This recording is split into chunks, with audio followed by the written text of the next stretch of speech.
RBI जो है किस तरह से स्थापित की गई और आरबीआई के कार्य क्या है, ये तमाम मुद्दों पे हम लोग आज डिस्कशन करेंगे। तो इसके पहले हमने आपसे जो है मुद्रा के बारे में डिस्कशन किया कि मुद्रा क्या है और मुद्रा जो है आवश्यक क्यों है, ठीक है। ये सारी चीजों पे हम लोगों ने कल विचार किया था। तो आज हम लोग देखेंगे, क्योंकि मुद्रा जो भारत में है या फिर दुनिया का कोई भी देश हो, उस बैंक का जो केंद्रीय बैंक होता है वही मुद्रा जारी करता है। तो केंद्रीय बैंक के बारे में जानना बहुत ही अनिवार्य है। तो हमारा जो केंद्रीय बैंक है वह है भारतीय reserve bank, reserve bank of India, ठीक है। तो मौद्रिक नीति के पार्टों में आज हम लोग इस पे विचार करेंगे। ठीक, देखिए भारतीय रिजर्व बैंक स्थापित होने से पहले थोड़ा सा हम लोग हिस्टोरिकल बैकग्राउंड देख लें कि क्या इसका इतिहास रहा है पूरे दुनिया में केंद्रीय बैंकों का। तो पूरे विश्व में सबसे पहला जो केंद्रीय बैंक स्थापित हुआ था वह स्वीडन में हुआ था, ठीक है, 1668 में, ठीक। सेविक्स रिक्स बैंक, ठीक, कहां पे हुआ था, स्वीडन में। दूसरा जो केंद्रीय बैंक स्थापित किया गया था वह इंग्लैंड में था, 1694 में, बैंक ऑफ इंग्लैंड। तीसरा आपका जो केंद्रीय बैंक स्थापित हुआ था वह बैंक दी फ्रांड, फ्रांस के जो है केंद्रीय बैंक थी, 1800 में इसकी स्थापना की गई। फिर इटली में जो है केंद्रीय बैंक की स्थापना 1893 में की गई, फेडरल बैंक ऑफ इटली, ठीक। ये तो थोड़ा वर्ल्ड का हिस्टोरिकल बैकग्राउंड है कि दुनिया में हो सकता है, ये क्वेश्चन आपका एक पॉइंट ऑफ व्यू है कि एक प्रश्न आपसे ये पूछा जा सकता है कि विश्व में पहला केंद्रीय बैंक की स्थापना कहां पे हुई थी और वह केंद्रीय बैंक कौन था। तो इसका बैंक का नाम है सर्विक्स रिक्स बैंक, स्वीडन, 1668 में। भारतीय रिजर्व बैंक के स्थापना की अगर हम लोग देखें पृष्ठभूमि, तो चेम्बरलिन जो कमीशन आया था, उस कमीशन के तहत जो है पहली बार भारत में केंद्रीय बैंक के स्थापित करने का प्रयास या फिर संस्तुति की गई या फिर उसके बारे में चर्चा किया गया। फिर 1921 में एक बैंक स्थापित किया गया कलकत्ता में, इंपीरियल बैंक। तो इंपीरियल बैंक एक व्यापारिक बैंक था। कैसा बैंक था, व्यापारिक बैंक था, सिर्फ लोगों को लोन देने का कार्य करता था, ठीक, बिजनेस और ट्रेड बढ़ा के। तो उस समय देखा गया आपकी भारत की जो इकोनॉमी है प्रोडक्टिव कम है, व्यापारिक ज्यादा है। यानी यहाँ से रॉ मटेरियल जा रहा है और वहां इंग्लैंड से या ब्रिटेन से या यूरोपीय देशों से जो है बने हुए सामान भारत में लाए जा रहे हैं। तो उस ट्रेड को बढ़ावा देने के लिए इंपीरियल बैंक की स्थापना की गई थी, इसलिए हम लोग इसे कहते हैं व्यापारिक बैंक। तो व्यापारिक बैंक व्यापार या उद्योग के लिए लोन देने का कार्य करती हैं, ठीक है, जमा भी स्वीकार करती हैं। हिल्टन यंग आयोग की स्थापना की गई थी उसमें, और इसने सबसे पहले जो है भारतीय रिजर्व बैंक नाम से जो है भारत के केंद्रीय बैंक की स्थापना करने की बात इसने रखी, संस्कृति की इसने। और इसी संस्कृति के आधार पे भारत में जो है 1 अप्रैल 1935 को आरबीआई की स्थापना की गई। इसके पहले इस आरबीआई को स्थापित करने से पहले ब्रिटेन की, क्योंकि संसद में एक अधिनियम लाया गया इसके संस्तुति के बाद, आरबीआई एक्ट 1934। इस दौर में आप देखोगे डॉक्टर अम्बेडकर जो कि भारत के पहले जो है ऐसे पर्सन है जो इकोनॉमिक्स में पीएचडी कर रखे हैं, और प्रॉब्लम ऑफ रूपी जो उनका थीसिस था, उस थीसिस में भारत के भी संदर्भ में उन्होंने इस पे विचार किया कि भारत में रुपए की समस्या कैसी है और इस रुपए की समस्या को दूर कैसे किया जा सकता है। तो इन्होंने भी उस दौर में जो है एक अर्थशास्त्री के रूप में ब्रिटिश गवर्नमेंट से काफी प्रयास किया था। तो इस दौर में अगर हम लोग देखें तो आरबीआई एक्ट 1934 जो है कि ब्रिटिश संसद के द्वारा पारित होकर के आता है, और उसी एक्ट के तहत जो है 1 अप्रैल 1935 को आरबीआई की स्थापना की गई, ठीक। तो ये था केंद्रीय बैंक की स्थापना का या उसका गठन, ठीक। आप देखो जो आरबीआई है इसकी स्थापना आप जो सोच रहे हैं इस समय, जो आरबीआई इस समय प्रेजेंट टाइम में दिख रहा है, इस रूप में नहीं की गई थी। आरबीआई की स्थापना एक सहकारी बैंक के रूप में किया गया था, यह एक प्राइवेट बैंक की तरह था, यानी सरकार का भी इसमें पूंजी लगा था और प्राइवेट पर्सन का भी पूंजी लगा था। तो इसका जो टोटल निवल पूंजी था उसमें 5 करोड़ रुपए का था, ठीक। 5 करोड़ पूंजी के आधार पे इस बैंक की स्थापना उसमें की गई थी। तो यह गवर्नमेंट बैंक पूरी तरीके से नहीं था, ठीक है। तो इसमें निजी व्यक्ति भी अपना निवेश कर रखे थे।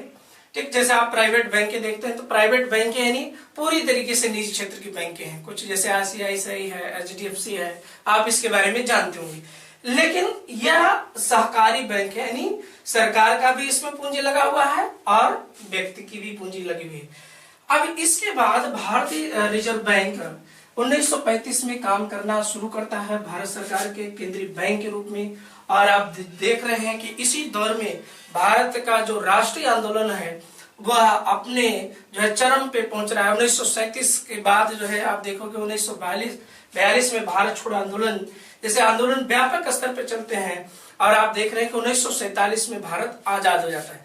आजादी के बाद इस भारतीय रिजर्व बैंक को भारत सरकार एक्सेप्ट करता है और भारत सरकार जो है 1 जनवरी 1949 को इस भारतीय रिजर्व बैंक की जितनी पूंजी है, ठीक है, जितना इसका शेयर है पूरे शेयर को खरीद लेता है। ठीक है, शेयर जब भारत सरकार खरीद लिया तो इस जो है बैंक किसकी हो गई? भारत सरकार की। और इसी प्रक्रिया को हम लोग बोलते हैं भारतीय रिजर्व बैंक का राष्ट्रीयकरण।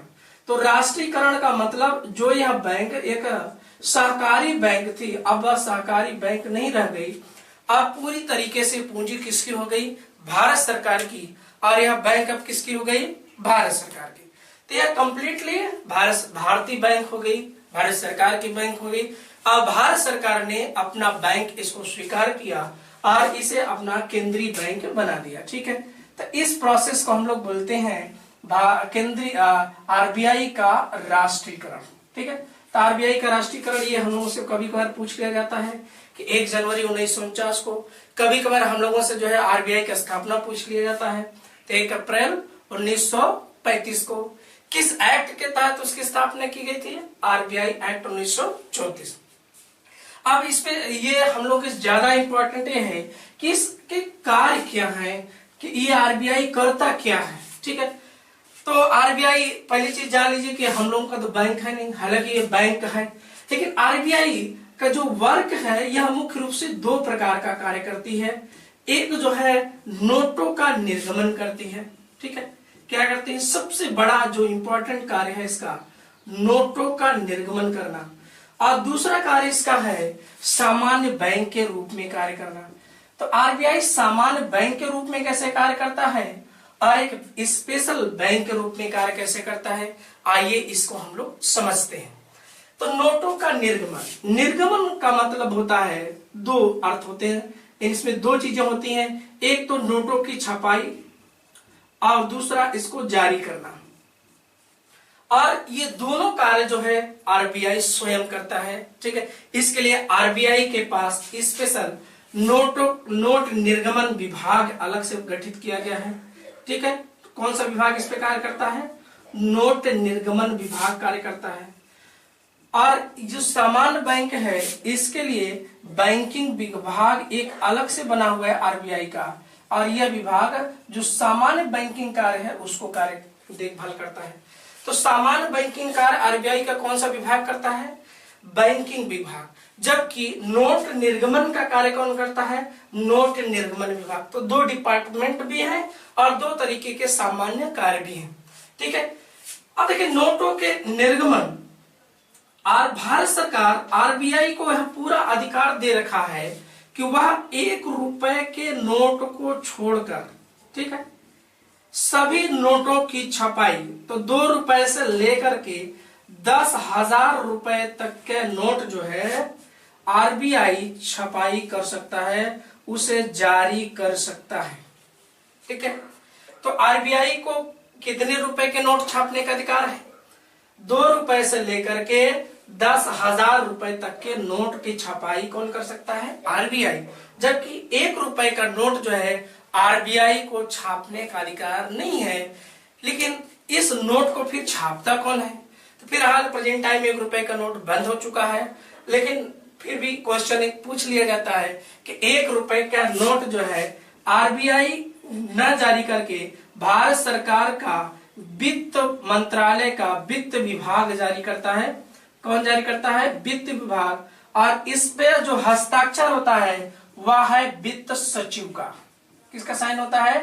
वित्त सचिव का। ठीक है, तो वित्त सचिव इस पे हस्ताक्षर करता है, वित्त विभाग का, आरबीआई का। ये किस पे? 1 रुपए के नोट। बाकी सभी जितनी नोट हैं, ठीक है, इस नोट पे आप जानते हैं कि आरबीआई गवर्नर, ठीक, आरबीआई गवर्नर इस पे हस्ताक्षर करते हैं। कौन हस्ताक्षर करता है? आरबीआई के गवर्नर हस्ताक्षर करते हैं, ठीक।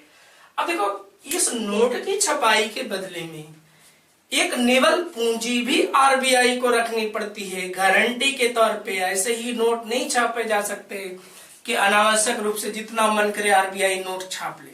तो नोटों की छपाई करने के लिए एक भारत सरकार ने 1956 में आरबीआई के लिए न्यूनतम कोष प्रणाली की व्यवस्था की, ठीक है। आप इस गारंटी के तौर पे न्यूनतम कोष प्रणाली अपना मेंटेन कर रखेंगे, तभी आप नोटों की छपाई कर रख सकते हैं।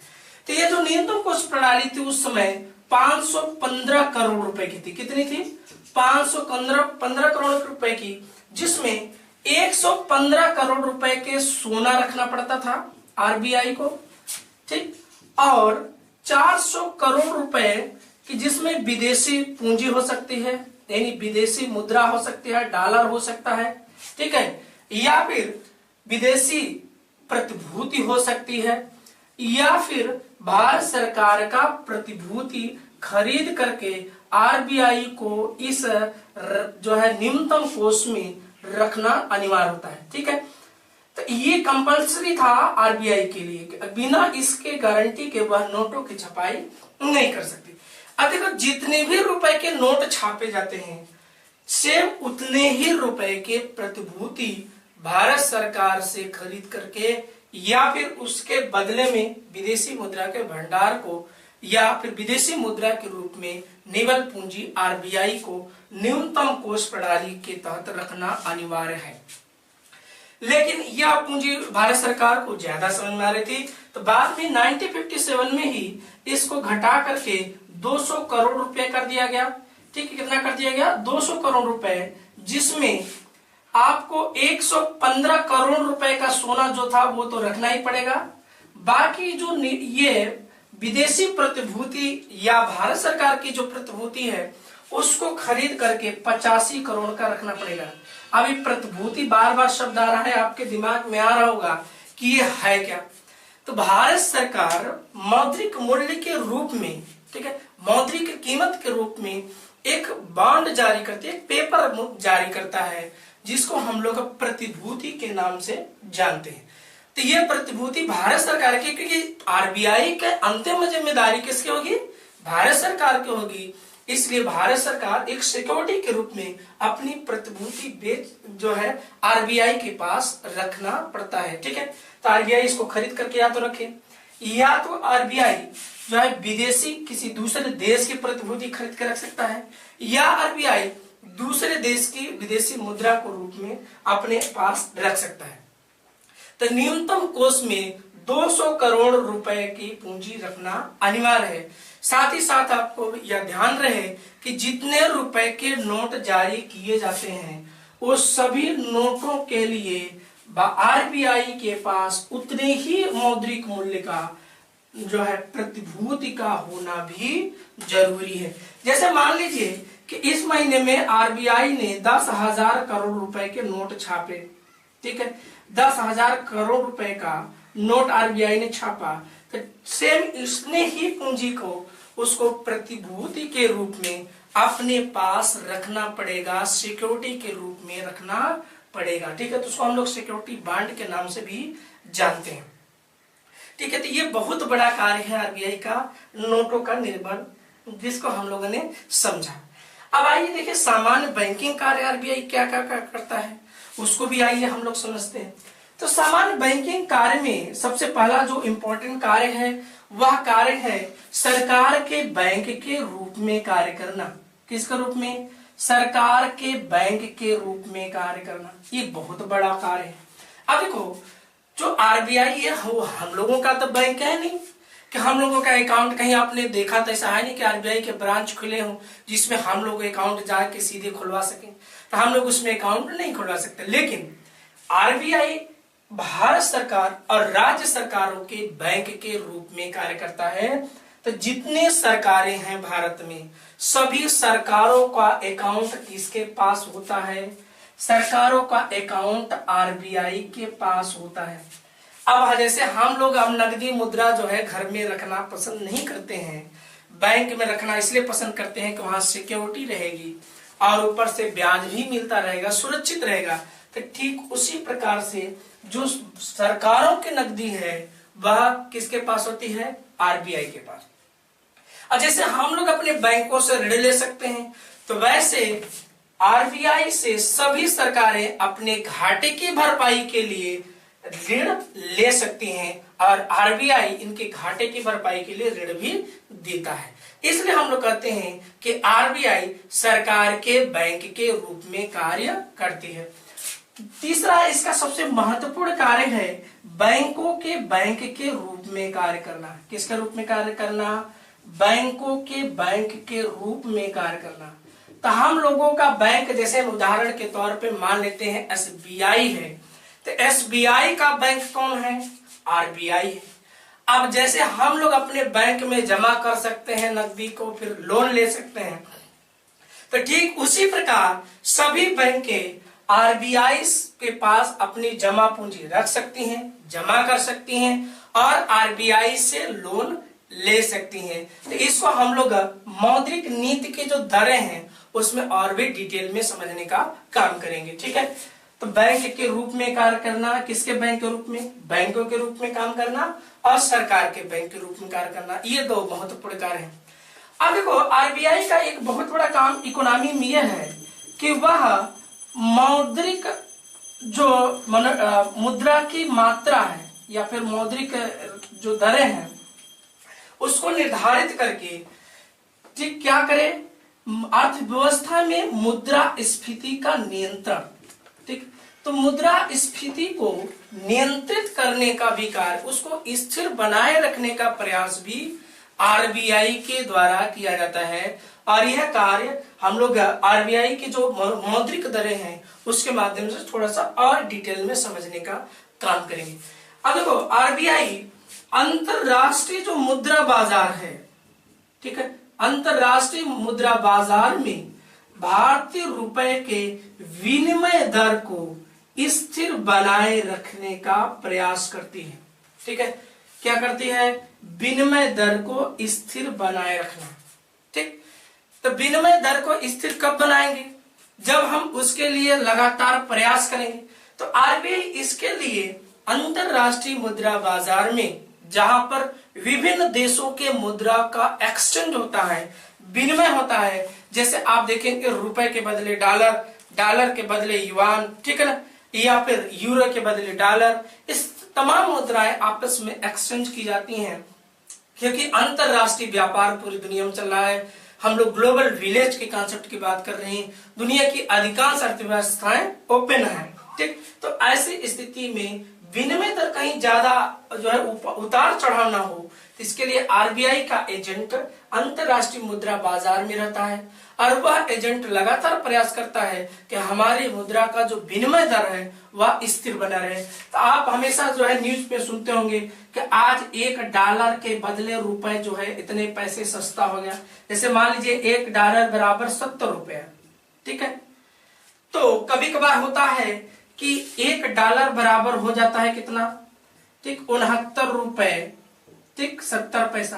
तो आज हम लोग कहेंगे कि रुपया मजबूत हो गया। कितना मजबूत हो गया? 30 पैसा मजबूत हो गया।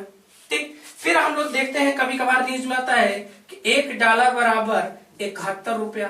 तभी इस दिन कहेंगे कि रुपया जो है ₹1.30 लुढ़क गया, यानी कमजोर हो गया। ठीक, तो ये विनिमय दर जो है अंतरराष्ट्रीय व्यापार में लगातार कुछ न कुछ जो है प्रयास आरबीआई के द्वारा भी होता है, लेकिन आरबीआई क्या इसको पूरी तरीके से नियंत्रित कर पाता? लेकिन आरबीआई कुछ ऐसे क्षेत्र होते हैं जिसमें जो है विनिमय दर को स्थिर बना देता है।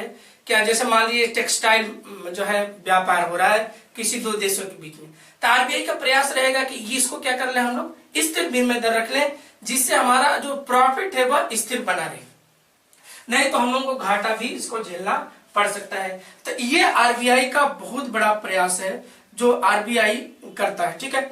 उसके बाद आरबीआई का सबसे बड़ा काम यह है कि बैंकों को जो है, बैंकों का विनियमन क्या करता है, विनियमन, ठीक। विनियमन का मतलब यह है कि बैंकों से संबंधित नियम बनाना, रूल रेगुलेशन बनाना, बैंकों को बैंकिंग कार्य करने के लिए लाइसेंस प्रदान करना, और इसके तहत आरबीआई बैंकों का देखभाल भी करता है कि क्या वह रूल रेगुलेशन का फॉलो कर रहे हैं कि नहीं कर रहे हैं। और आरबीआई इसके लिए एक अधिकारी नियुक्त करती है जिसे हम लोग बैंकिंग लोकपाल के नाम से जानते हैं। तो बैंकिंग लोकपाल हालांकि जो है यह कस्टमर, जो बैंकिंग ग्राहक हैं, उनके शिकायत की जो है ये सुनवाई करता है, लेकिन इसके माध्यम से आरबीआई बैंकों को अपनी रूल रेगुलेशन को फॉलो करने पर भी दबाव डालती है कि क्या वो फॉलो कर रहे हैं कि नहीं कर रहे हैं, ठीक है। स्वाभाविक सी बात है कि अगर कोई बैंक आरबीआई के नियमों को फॉलो नहीं करता है तो वह जो है तुरंत लाइसेंस रद्द कर देगा। तो आरबीआई के जितने भी रूल रेगुलेशन होंगे वो बैंकों के लिए पूरी तरीके से बाध्य होते हैं। बैंक इसको इग्नोर नहीं कर सकते, बैंक इसको मना नहीं कर सकते, ठीक है। उसके बाद इसका सबसे महत्वपूर्ण कार्य एक और है जो लास्ट है, और इसी को कल हम लोग जो है डिटेल भी करेंगे, और वह है मौद्रिक दरों का निर्धारण करना, ठीक है, या फिर जिसे हम लोग कह दे सकते हैं कि मौद्रिक नीति बनाना, ठीक है। तो मौद्रिक नीति बनाने के थ्रू यह आरबीआई विभिन्न मौद्रिक दर का भी जो है निर्धारण कर रखा है। जैसे आपने सुना होगा सीआरआर, एसएलआर, ठीक है, repo rate, reverse repo rate, bank rate, ये सभी को हम कल जो है अगले पार्ट में आपको डिटेल करेंगे, ठीक है। तो मौद्रिक नीति के तहत यह प्रयास रहता है आरबीआई का कि बाजार में जितनी मुद्रा की आवश्यकता हो उतनी ही मुद्रा बाजार में पहुंचे, उससे न ज्यादा न ही उससे कम। तो कल इस बात पे भी हमने डिस्कशन किया था आपसे, ठीक है मित्रों। तो आज के लिए जो है इस वीडियो में हम लोग इतना ही, फिर इसके बाद आपसे अगले पार्ट में मिलेंगे। तो आज के लिए इतना ही, ओके, नमस्कार।